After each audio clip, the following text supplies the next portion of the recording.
Herzlich willkommen auf Johns MOBA zu einer neuen Folge und viele von euch haben danach gefragt, deswegen machen wir das heute. Wir programmieren gemeinsam den Decoder M83 so, dass er verschiedene Beleuchtungsfunktionen schaltet. Das heißt zum Beispiel eine Leuchtstoffröhre, ein Blinklicht, solche Dinge. Das machen wir. Ich hole euch ab und wir legen los. Ein Regenschirm, eine Weihnachtskerze, ein Exemplar Land und Volk und ein Käse, möglichst alt. Und damit legen wir einmal los. Was habe ich euch hier mitgebracht als Setup? Also, wir haben ein C-Gleis hier liegen. Wir haben dort eine ganz normale Mobile Station 2 Gleisbox. Wir haben die Mobile Station hier schon verbunden mit der Gleisbox. Wir haben hier den Decoder M83 und dann habe ich hier noch ein bisschen Kleinkram, ein bisschen Werkzeug mitgebracht, was wir gleich brauchen werden definitiv.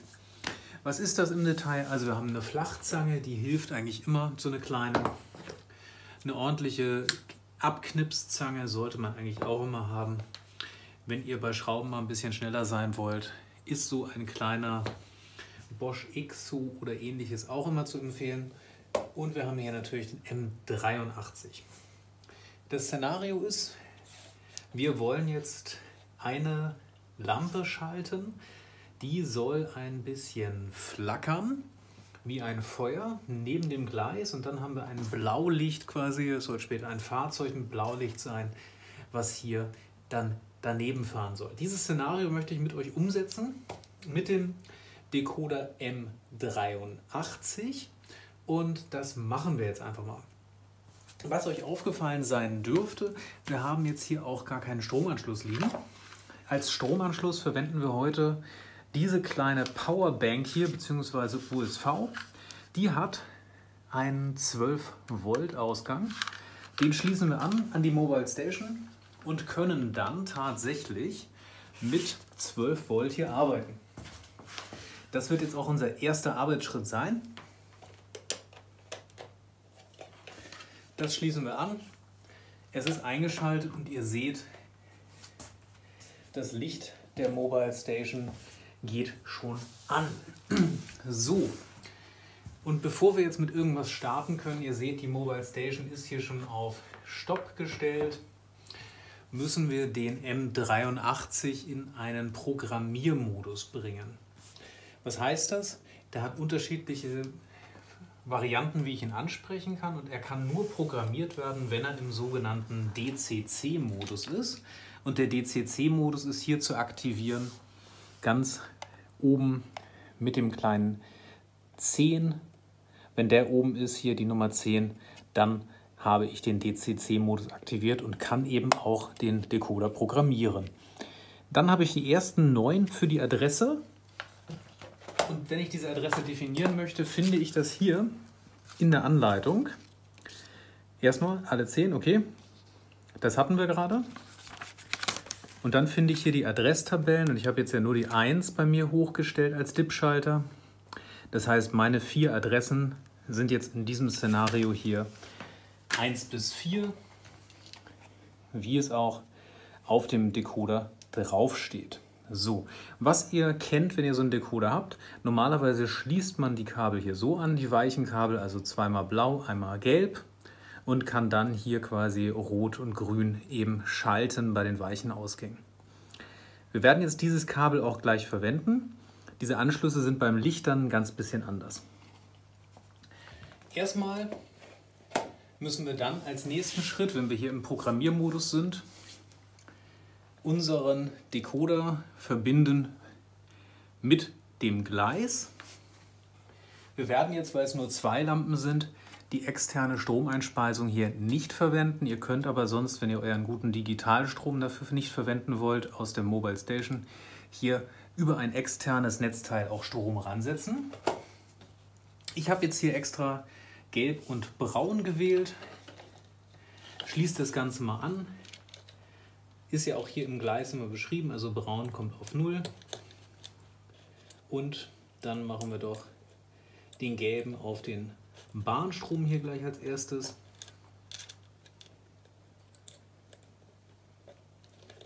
So. Da müssen wir mal gucken, ob das gleich ordentlich hält. Das ist schon ein bisschen rutschig, der Kontakt, habe ich hier gesehen. Jetzt haben wir das Ganze angeschlossen. Da wir aktuell in der Mobile Station hier noch auf Stopp sind, ist noch nichts passiert.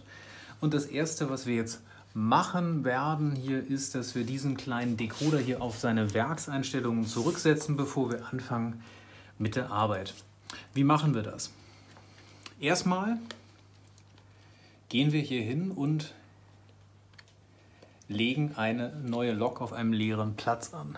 Das machen wir einmal gemeinsam hier, indem wir hier auf Shift und das Lok-Symbol gehen. Dann können wir hier auf der rechten Seite scrollen und gehen auf Manuell anlegen. Sagen, okay, DCC Nummer 1. Hier ist immer die erste Adresse vom Decoder zu nennen. In unserem Fall eben jetzt die Nummer 1, weil wir ja 1 bis 4 als Adresse haben.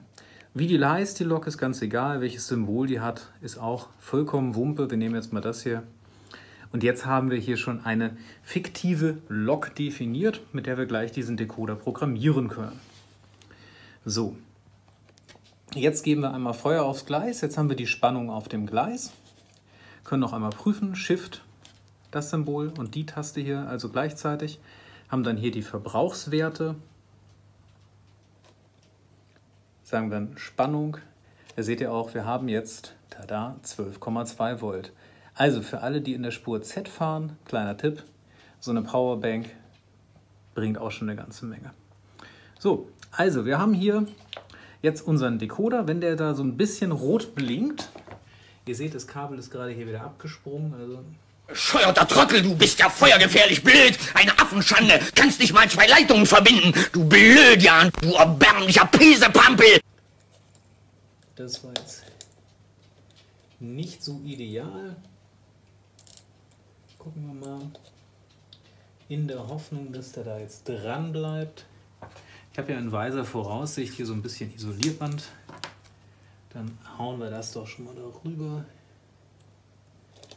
dass der sich da zumindest für unseren kleinen Test hier jetzt nicht mehr wegbewegt. Also eine rote Leuchte bedeutet immer, wir haben es richtig angeschlossen. Ist so ein bisschen Märklin-Logik. Für mich heißt rot blinkend eigentlich immer, da ist ein Fehler, und grün leuchtend, es ist okay.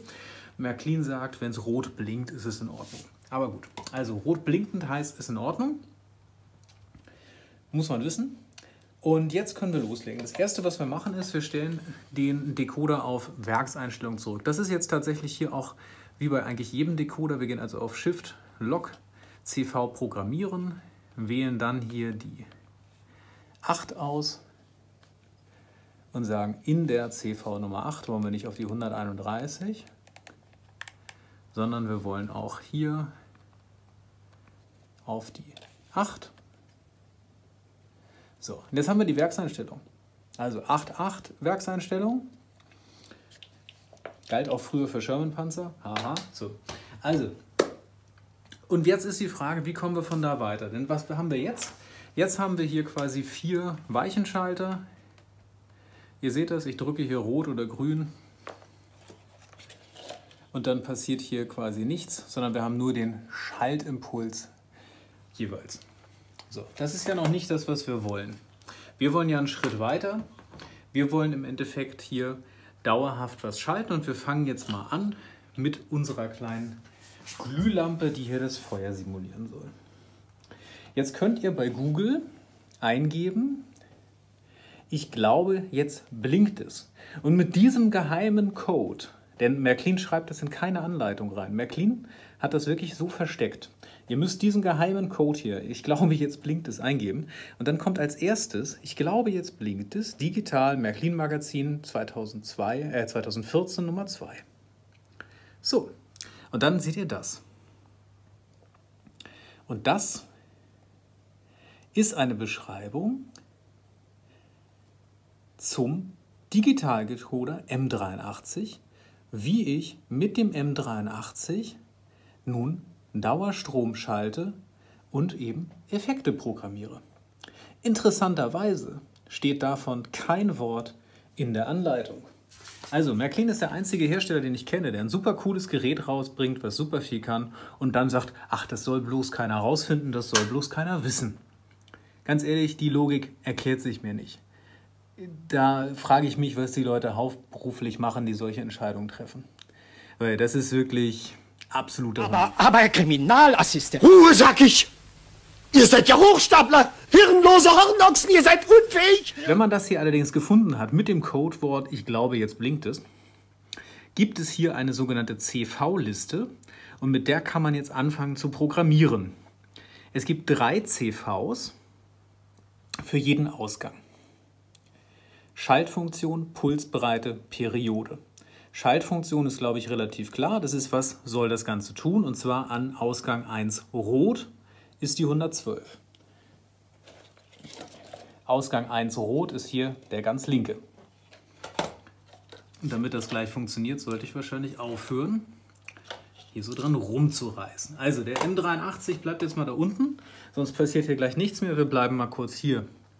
Also Schaltfunktion Ausgang 1 rot. Dann haben wir die sogenannte Pulsbreite und die Periode. Die Pulsbreite bedeutet, wie viel Prozent quasi der Zeit soll das an sein. 255 würde bedeuten, das ist eine Dauerfunktion.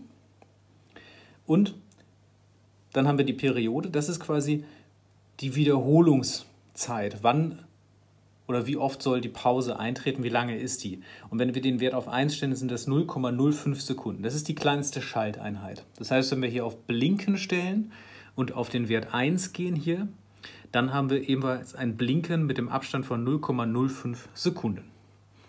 So, das gibt es hier für jeden Ausgang. Wir haben ja in Summe dann 8 Ausgänge und für jeden Ausgang gibt es hier dann 3 Schaltfunktionen. Und hier könnt ihr dann entscheiden, was ihr machen wollt. Immer als Tastfunktion, das heißt nur, wenn ich drauf drücke, oder als Schaltfunktion an- und abschalten und dann hier die Bezeichnung. Um was handelt es sich, steht dann hier hinten. Und genau das werden wir jetzt machen. Ich werde das jetzt beim Programmieren euch einmal zeigen, wie das geht und danach einfach immer hier so ein bisschen einblenden, dass ihr dann seht, was wir da eigentlich gerade machen.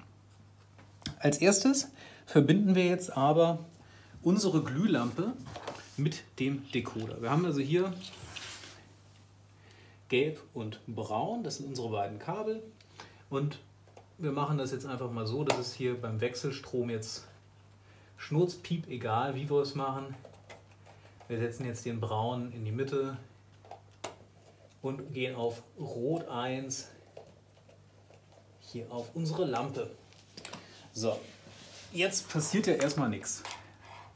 Das Einzige, was passiert ist, wenn ich hier bei Rot 1 drücke, seht ihr, meine Lampe blinkt einmal auf. Das ist der Schaltimpuls, der rausgegeben wird an das Licht. Wir wollen ja jetzt, dass hier eine Funktion ausgeübt wird und wir wollen Rot 1 das Ganze in der 112 machen, Schaltfunktion Rot 1.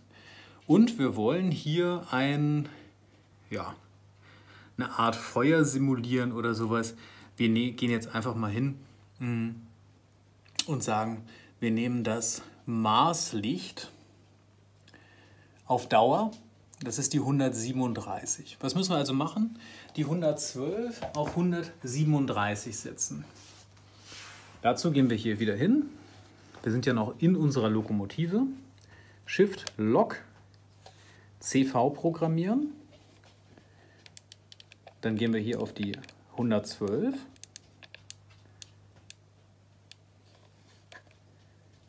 Und tragen jetzt gleich, 18 ist ja der Wert, der jetzt drin steht, tragen jetzt unseren Wert ein. Das war die 137. 137 wollen wir hier haben. Da haben wir es. Und okay. So. Und jetzt können wir es doch mal ausprobieren. Das heißt, jetzt gehen wir hier wieder zurück, sagen okay, wir schalten jetzt mal Rot 1 ein. Und da seht ihr schon, die 112 ist gedrückt, unser Feuer brennt. Ist jetzt vielleicht kein echtes Feuer, aber ich glaube, das Prinzip kommt ganz gut rüber. So, und jetzt können wir das wieder durchdrücken, abschalten. An, aus, aus.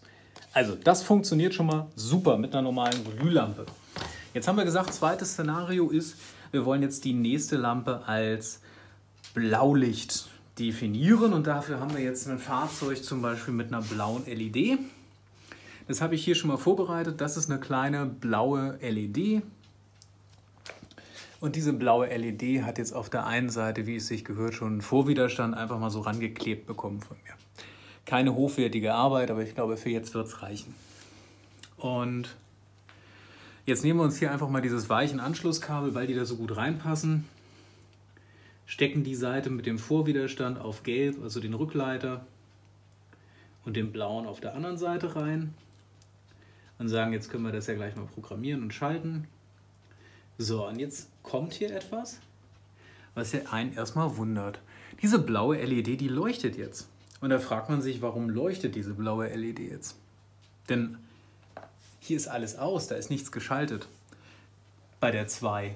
Und jetzt können wir gucken, ist das hier die 2 rot oder die 2 grün? Da wissen wir, es ist die 2 grün, weil sie wird heller, wenn ich hier drücke. Aber warum leuchtet die? Das liegt daran, der M83 kann quasi so einen Ausgang nie komplett ausschalten. Das heißt, ihr habt dauerhaft, sobald ihr die Anlage anschaltet, Spannung auf dem Ausgang, auf eurer Weiche oder eben auf der kleinen Glühlampe. Die ist allerdings so gering, die Spannung und der Strom, dass das da überhaupt nicht wahrgenommen wird, weder bei der Magnetspule noch eben bei der Glühlampe. Die LEDs verbrauchen allerdings so wenig Strom und brauchen so wenig, dass das sofort wahrgenommen wird. Das könnt ihr jetzt umgehen, indem ihr einen 3 Kiloohm Widerstand da einbaut, parallel zur Lampe. Was heißt das? Der mittlere Ausgang und der äußere Ausgang, wo die Lampe ist, da steckt man so einen 3 Kiloohm Widerstand rein. Ich hatte jetzt keinen 3 Kiloohm Widerstand, deswegen habe ich hier einfach quasi so 3 Stück gebündelt von den anderen. Aber das Prinzip ist das gleiche. Wenn ich den nämlich jetzt hier ranstecke, geht unsere Lampe hier wirklich aus. Da ich das jetzt nicht die ganze Zeit drücken will, man kann es ja auch da reinschrauben, ist für uns jetzt egal. Ne? So. Jetzt wollen wir, das ist die Schaltfunktion 2 grün. Gehen wir wieder hier in unser Tablet rein. Schaltfunktion 2 grün.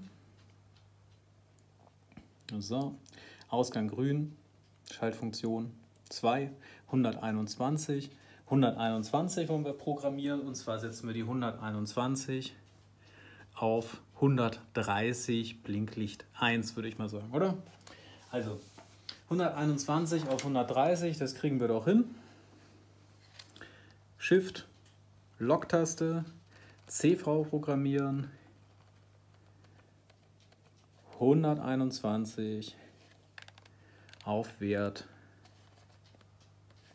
130. So, gucken wir mal, wenn wir es aktivieren. So, unser Blaulicht blinkt. Das heißt, wir können unser Szenario quasi jetzt durchspielen.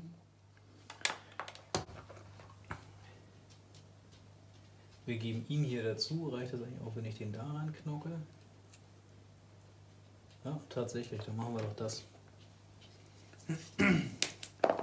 Also, wir basteln jetzt hier einmal die Schaltung noch richtig.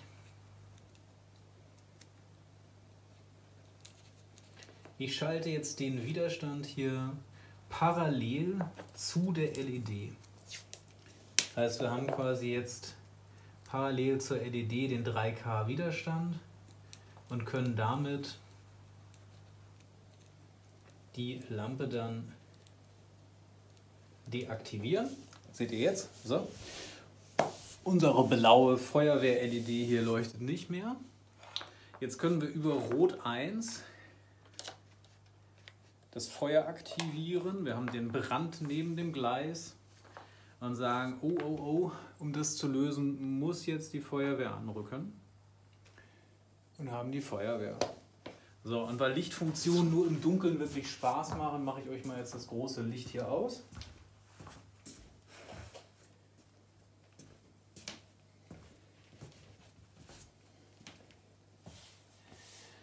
Und jetzt haben wir hier so ein bisschen Kirmes ein bisschen Feuerwerk und jetzt seht ihr, was eben der M83 hier leisten kann. Und da muss ich sagen, ich finde das eine total miese Leistung von Märklin, dass sie das nirgendwo offiziell beschreiben, sondern dass man wie so ein Blöder im Internet suchen muss, um eben das rauszufinden. Weil das ist doch mal total geil, oder? Hättet ihr gedacht, dass das jetzt parallel zum Weichendecoder laufen kann? Ihr könnt jetzt immer noch 2 Weichen hier ganz normal schalten, parallel zu dem Ganzen. Und wenn euch die Kirmesbeleuchtung stört, macht ihr sie halt wieder aus. Das ist doch mal Knorke, oder? Also ich finde, das ist eine richtig coole Sache, was der Decoder kann. Schreibt das gerne mal unten in die Kommentare rein, was ihr so dazu denkt. Und wie ihr diese Funktionen findet. Wenn man sich einmal reingefuchst hat, ist aus meiner Sicht die Programmierung absolut akzeptabel. Auch mit der Mobile Station. Mit der Central Station geht es eben noch viel leichter. Aber die Tatsache, dass es halt nicht mal in der Anleitung beschrieben wird, finde ich schon wirklich traurig. Und was hast du darauf zu erwidern, Kjell? Yvonne, ich wollte doch nur... So viel zum M83. Ihr habt gesehen, es stecken ein paar Tücken drin, aber wenn man die überwunden hat, hat man hier doch ein ziemlich leistungsfähiges Tool an der Hand, um verschiedene Dinge auf der Modellbahn eben zu schalten. Nicht nur Weichen, wie es von Märklin hier beworben wird. Wenn es euch gefallen hat, freue ich mich natürlich, wenn ihr dem Video einen Daumen hoch gebt und ihr findet jetzt da unten meinen Abo-Button, falls ihr den noch nicht geklickt habt, und da oben noch ein paar weitere Videos und Reviews zum Thema Modellbahn. Danke, macht's gut, bleibt gesund, ciao.